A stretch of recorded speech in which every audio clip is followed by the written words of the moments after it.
Olá, tudo bem? Meu nome é Teodoro Autops, é muito prazer em estar aqui, convidado para essa Sharp Talk da Pixel Show com a REC Brasil. Bom, eu nasci em 91, eu vivi praticamente toda a minha vida na cidade de São Paulo. Então eu sempre fui muito influenciado pela pichação, pelo grafite, todo canto que eu ia, não tem como não ver, né, na cidade, principalmente a pichação sempre foi muito forte, assim, aonde você vai na cidade você acaba encontrando, né, e isso sempre me influenciou muito, assim, eu sempre fiquei muito curioso para saber quem era que fazia aquilo, por quê, sabe, as motivações dessas pessoas e, mais importante, o que que significava, aqueles símbolos, aquelas imagens, os desenhos, né, o que significava tanto para quem faz como para quem são os cidadãos, né, comuns da cidade, assim, o impacto que tinha na vida delas, né. Sempre fiquei muito curioso, assim, sobre o que significava tudo aquilo. Eu tenho a imensa sorte e orgulho de vir de uma família de artista, né, onde tanto meu pai como a minha mãe me mostraram durante toda a minha vida que era muito possível viver de arte. Eu sempre fui aquela criança na escola que não prestava atenção na aula porque eu estava desenhando. Então, eu acho que, de certa forma, desde criança, eu meio que tinha isso dentro de mim, assim, muito claro que eu iria crescer e, eventualmente, exercer alguma profissão artística, né? Meu pai, ele é escritor de peça de teatro e de livros infantis, e a minha mãe, ela já fez de tudo dentro desse ramo artístico, assim, ela já foi atriz por muito tempo, figurinista de teatro, entre direção, várias coisas, assim, cenário também, então eu acabei crescendo nesse ambiente maluco de ensaio de peça e essa loucura que era a pressão quando precisava entregar um trabalho, assim, alguns dias antes das entregas sempre era muito, muito louco, né, sempre me atraiu muito esse lifestyle da arte que envolve o contraste de trabalhar que nem um louco por alguns dias para entregar um trabalho e em outros dias você ser livre para fazer o que quiser, né? Fora o fato de todos os amigos próximos, assim, dos meus pais, eles eram do meio teatral também, então sempre foi muito legal para mim ver uma pessoa de carne e osso, assim, na minha casa, num dia, num jantar, assim, e no outro dia ir numa peça, numa estreia, e ver ela, tipo, em cima do palco, estrelando uma peça, sendo aplaudida por 1 milhão de pessoas. Eu sempre tive esse exemplo, assim. E apesar desse meio específico do teatro ser bem forte na minha infância, né, na minha criação, desde pequenininho, eu já tinha me ligado que meu lance era com o desenho especificamente, né.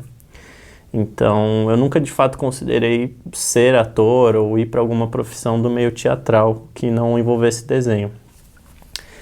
Voltando ao lance da pichação, quando ainda era criança, aos poucos eu fui me interessando cada vez mais, né, assim, mais ou menos com uns 14 anos, eu comecei a sair escondido de madrugada, com tinta látex e rolinho, né, no começo eu nem tinha spray, demorou um pouco até eu conseguir, assim, acesso, né. Eu lembro da sensação de liberdade de passar a noite inteira andando sozinho pelas ruas e se sentir que nem um fantasma, assim, um ser invisível, sabe, livre, sem controle de ninguém, era quase como se fosse uma brincadeira pra mim. E de certa forma até hoje porque eu sinto a mesma coisa, né, você acaba ficando invisível. E eu lembro muito bem da sensação que era quando eu passava no outro dia e via os meus pichos, os meus desenhos espalhados nos arredores do meu bairro e só eu mesmo e meus amigos muito próximos saberem que era eu, né. Sair pra rua pra pintar sempre foi e até hoje a maior terapia do mundo pra mim, assim, tem algo na sensação de adrenalina e de você ter que controlar e enfrentar o seu próprio medo para fazer bonito, sabe? Tipo, porque essa sensação de medo, de ansiedade acaba interferindo muitas vezes quando você vai fazer um grafite. Se você se deixar levar por essa emoção, isso vai acabar tendo um reflexo na sua arte, né? Em 2013, eu acabei entrando para um grupo de pichação chamado Autópsia. É uma marca que eu espalhei pela cidade por alguns anos. E em 2015 eu inventei o nome Autops, que era um nome um pouco mais curto para poder fazer trawap, que é um tipo de grafite específico, né? e que fosse uma forma de reverenciar o grupo que eu fizesse parte, né? Mas que soasse de uma forma um pouco mais universal, assim, quase como se fosse em inglês, né, a palavra. Aos poucos eu fui gostando cada vez mais de assinar o TOPS e acabou virando o meu vulgo individual, né? De tanto que eu assinei, essa palavra acabou virando o meu nome e me desassociei um pouco do grupo de picho.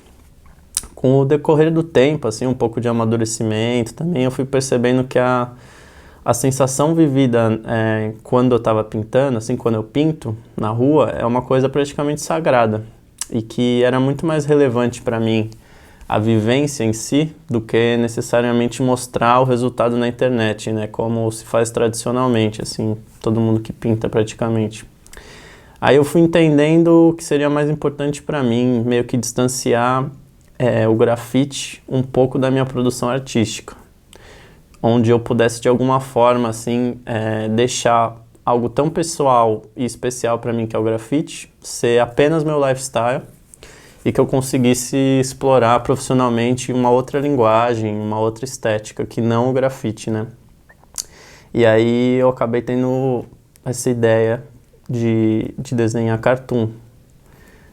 Eu considero que essa linha de desenho é bem definida, assim como a linguagem do meu trabalho, há cerca de uns 3 anos, 4 praticamente. De 2018 para cá, eu tenho trabalhado para evoluir essa linha de trabalho, sendo possível passar através de imagens esteticamente simples, né, como a de um cartoon, chapado, 2D, preto e branco, poder passar e expressar ideias complexas e existenciais, consideradas mais profundas e mais complicadas, né? Essa é a principal característica do meu trabalho.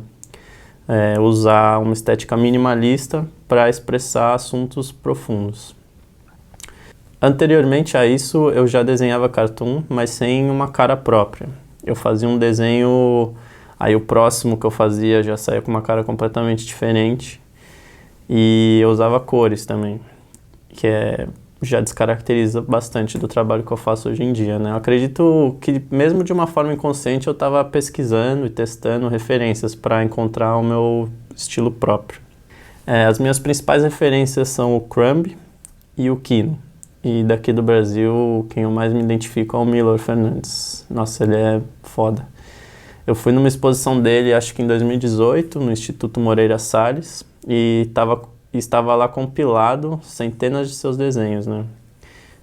De uma forma que eu nunca tinha visto, assim, os trampos dele, todos de uma vez, sabe? Eu nunca tinha visto nem 1% daquilo. Acho que talvez pelo fato de eu ser mais novo, eu não cheguei a acompanhar tanto o trabalho dele, e essa exposição mexeu um pouco comigo, porque me fez imaginar o que eu iria deixar de produções artísticas significativas para o mundo quando eu fosse mais velho, né? Essa época eu já estava desenhando com essa linguagem preta e branca, mas deu como se fosse um clique na minha cabeça de que eu precisava focar mesmo nisso, porque uma hora o tempo passa, né?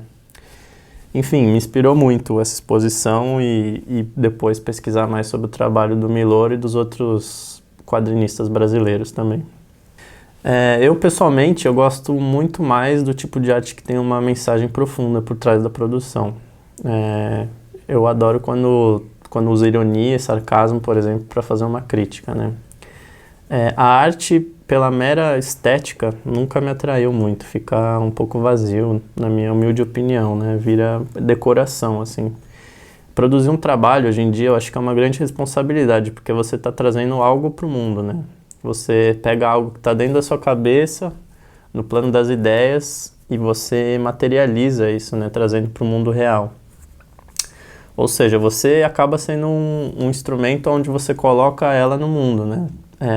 Aquela frase, tu é responsável pelo aquilo que tu cativas. Então, é muito importante, assim, na hora de produzir, você pensar no impacto que vai ter aquela mensagem que está por trás do seu trabalho, né? Algo que sempre me influenciou muito também são as animações bem, bem antigas, tipo aqueles episódios de Silly Symphony, da Disney. Eu vejo até hoje, eu amo. Gato Félix, Betty Boop, Flip the Frog, Fritz the Cat, do Crumb também eu amo. Eu faço parte de um grupo de desenho chamado A Dog Life, ou Vida de Cachorro em português. É um grupo de qual faz parte os artistas Murex, Ufo, Vergonha e Jafar. A gente é um grupo de desenhistas que também fazem grafite e grafiteiros que fazem desenhos, né, naturalmente. A gente tem em comum essa identificação e quase obsessão pelo desenho, né? Esses 4 nomes também têm sua influência no meu trabalho, com certeza, porque a gente já desenhou muito junto, né? A troca, principalmente no momento ainda do processo, é muito significativa, assim.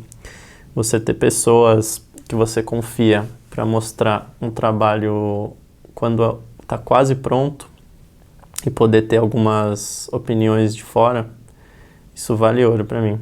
Nas minhas produções em tela, eu venho utilizando o Squeezer, que é de certa forma um material super atípico para isso, né?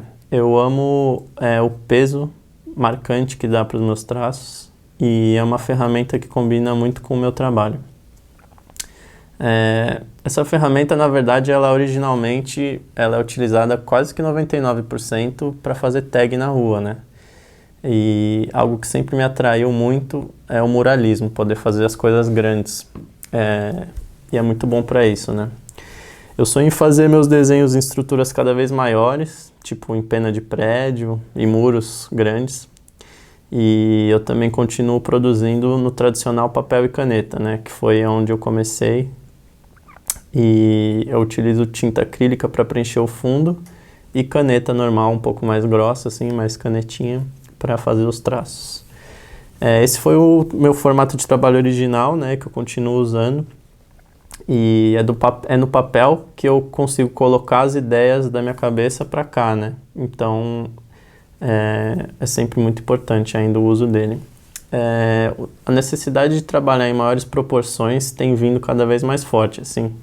Eu meio que sinto desde sempre essa vontade de querer fazer meus desenhos o maior possível. Eu gosto muito de produzir camiseta também. Eu tenho lançado sempre uma série nova, limitada de camisetas, mais ou menos de 6 em 6 meses. Sempre brancas e pretas também, assim como o meu trabalho, né?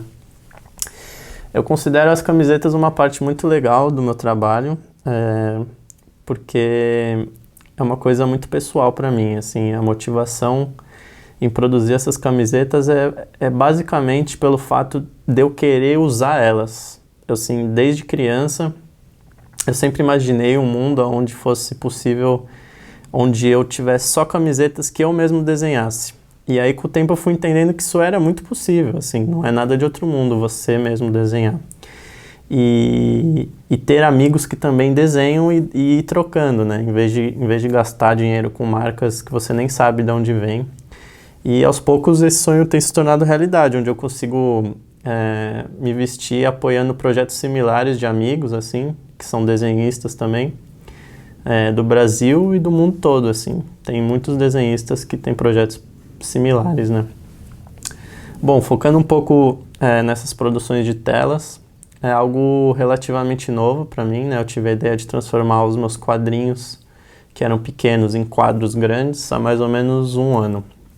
A primeira foi a série Reconstrução, onde eu tive a ideia de transformar a minha sequência de 10 quadrinhos em uma série de 10 telas, telas grandes, de 1 metro por 1 metro, o que tornou esse projeto mais interessante ainda, mais especial, foi que o fato da produção dessas telas ser uma performance, né, de mais ou menos umas 6, 7 horas, onde eu desenhei elas de uma vez, assim, tipo, pam, pam, pam, utilizando apenas o Squeezer, né, que eu mostrei, para fazer as telas. Essa performance foi documentada pelas lentes do incrível Escrita ABC, que é um grande amigo meu, e além da captação das imagens, ele também editou esse material. Eu trouxe o vídeo para a gente ver. Agora com vocês, o vídeo de 1 minuto da série Reconstrução.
E também a última série recém-lançada, chamada Nova Ideia. Ela é formada por 12 telas de 60 por 60 centímetros, pintadas em acrílico, né? E o conceito dela é bem simples, assim, o simbolismo que ela carrega é a importância da abertura da humanidade a novas ideias. As coisas só mudam se a gente também mudar, né? E também acho que a reciclagem das ideias velhas, antigas, que muitas vezes acabam virando tabus e não são debatidas, né? E acabam impedindo a gente de evoluir como ser humano, assim, na minha opinião. Essa série ela foi exposta na exposição que rolou em fevereiro, chamada Recortes da Cidade, que aconteceu no Shopping Cidade de São Paulo. Eu tive a ideia de produzir um mural na parede, utilizando apenas o Squeezer, e mesclar o mural de grafite junto à exposição das telas. Eu tenho também um vídeo da produção dessas telas. Eu trouxe para vocês também esse vídeo. Com vocês, o vídeo da série Nova Ideia.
Bom, queria muito agradecer esse espaço, esse convite maravilhoso de poder falar um pouco sobre o meu trabalho.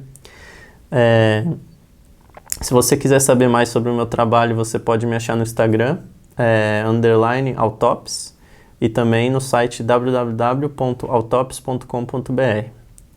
Muito obrigado, gente. Falou!